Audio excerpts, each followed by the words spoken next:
Hello guys, இந்த வீடியோல நம்ம other exercise 2 தான் பார்க்க போறோம். இங்க என்ன கொடுத்திருக்காங்கன்னா ஒரு ஃபேக்டரி வந்து 20000 யூனிட்ஸ் வந்து ப்ராடக்ட் ஏன்றத manufacture பண்றாங்களாம். ஜூலை மந்த் 2009ல கொடுத்திருக்க காஸ்டிங் ரெக்கார்ட்ஸ்ல இருந்து நம்மள வந்து காஸ்ட் ஷீட் ப்ரிப்பேர் பண்ண சொல்றாங்க. காஸ்ட் பர் யூனிட்டையும் காமிக்க சொல்றாங்க. என்னென்ன ரெக்கார்ட்ஸ்லாம் கொடுத்திருக்காங்கன்னா opening stock of raw materials வந்து 5000, பர்ச்சேசஸ் வந்து 55000, closing stock of raw materials வந்து 10,000, direct wages வந்து 25,000, factory overheads வந்து 40,000, office and administration overheads வந்து 20,000. இதுல வந்து opening stock, purchase, closing stock கொடுத்திருக்காங்களா. அப்ப நம்ம first direct materials கண்டுபிடிக்கணும். இதோட format வந்து particulars, rupees, cost per unit.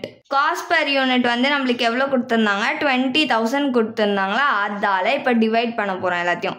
First வந்து நம்ம டைரக்ட் மெட்டீரியல்ஸ் கண்டுபிடிக்கணும். டைரக்ட் மெட்டீரியல்ஸ் கண்டுபிடிக்கணும்னா அதோட format opening stock of raw materials எவ்வளோ கொடுத்துருந்தாங்க, 5000 கொடுத்துருந்தாங்க. அவுட்டர் காலமில் போட்டுக்கலாம். ப்ளஸ் பர்ச்சேஸை ஆட் பண்ணிக்கணும். பர்ச்சேஸ் எவ்வளோ கொடுத்துருந்தாங்கன்னா 55,000. இப்போ இது ரெண்டுத்தையும் ஆட் பண்ணோம்னா நம்மளுக்கு 60,000 கிடைக்கும்.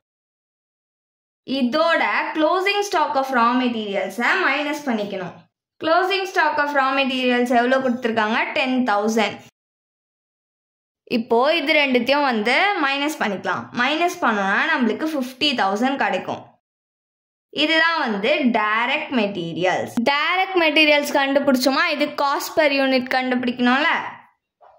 50,000 டிவைடட் பை 20,000 தானே நம்மளோட நெட் கொடுத்துருக்காங்க கொஷின்ல. அதால டிவைட் பண்ணிக்கணும். டிவைட் பண்ணோம்னா நம்மளுக்கு 2.5 கிடைக்கும் காஸ்ட் பர் யூனிட்ஸ். இதுக்கெல்லாம் கண்டுபிடிக்க கூடாது, ஏன்னா இதெல்லாம் வந்து நம்ம டைரக்ட் மெட்டீரியல்ஸ் கண்டுபிடிக்கிறதுக்காக யூஸ் பண்ண ஃபார்மேட். டைரக்ட் மெட்டீரியல்ஸ்ல இருந்து தான் நம்மளுக்கு காஸ்ட் ஷீட்டே ஆரம்பிக்குது. ஸோ இதில் இருந்து தான் நம்ம காஸ்ட் பர் யூனிட் கண்டுபிடிக்கணும். நெக்ஸ்ட் வந்து என்ன கொடுத்துருக்காங்க, டைரக்ட் வேஜஸ் கொடுத்துருக்காங்க. டைரக்ட் வேஜஸ் வந்து 25,000 கொடுத்துருக்காங்க.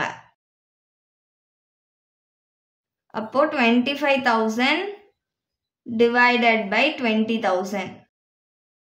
இது ரெண்டுத்தையும் டிவைட் பண்ணோம்னா நம்மளுக்கு 1.25 கிடைக்கும். இது ரெண்டுத்தையும் ஆட் பண்ணிக்கலாம். ஆட் பண்ணோம்னா நம்மளுக்கு 75,000 கிடைக்கும். இங்க வந்து 3.75 கிடைக்கும். இதுதான் வந்து பிரைம் காஸ்ட். இது கூட பிளஸ் ஃபேக்டரி ஓவர்ஹெட்ஸை ஆட் பண்ணிக்க போகிறோம். ஃபேக்டரி ஓவர்ஹெட்ஸ் எவ்வளோ கொடுத்துருக்காங்க, 40,000 கொடுத்துருக்காங்க. இப்போ காஸ்ட் பர் யூனிட் கண்டுபிடிக்கணும். 40,000 டிவைடட் பை 20,000 டிவைட் பண்ணோன்னா நம்மளுக்கு 2 கிடைக்கும். இப்போ டோட்டல் பண்ணிக்கலாம். இது ரெண்டுத்தையும் ஆட் பண்ணால் நம்மளுக்கு 1,15,000 கிடைக்கும். இது ரெண்டுத்தையும் ஆட் பண்ணால் நம்மளுக்கு 5.75 கிடைக்கும். இதுதான் நம்மளோட ஒர்க் காஸ்ட். இது கூட நம்ம ஆஃபீஸ் அண்ட் அட்மினிஸ்ட்ரேஷன் ஓவர்ஹெட்ஸை ஆட் பண்ணிக்கலாம். இது எவ்வளோ கொடுத்துருக்காங்கன்னா 20,000 கொடுத்துருக்காங்க. இப்போ காஸ்ட் பர் யூனிட் கண்டுபிடிக்கணுமா, 20,000 டிவைடட் பை 20,000 பண்ணோன்னா நம்மளுக்கு 1 கிடைக்கும். இப்போ இது ரெண்டுத்தையும் ஆட் பண்ணிக்கலாம். இது ரெண்டுத்தையும் ஆட் பண்ணால் நம்மளுக்கு 1,35,000 கிடைக்கும். இது ரெண்டுத்தையும் ஆட் பண்ணால் நம்மளுக்கு 6.75 கிடைக்கும். இதுதான் நம்மளுக்கு காஸ்ட் ஆஃப் ப்ரொடக்ஷன்.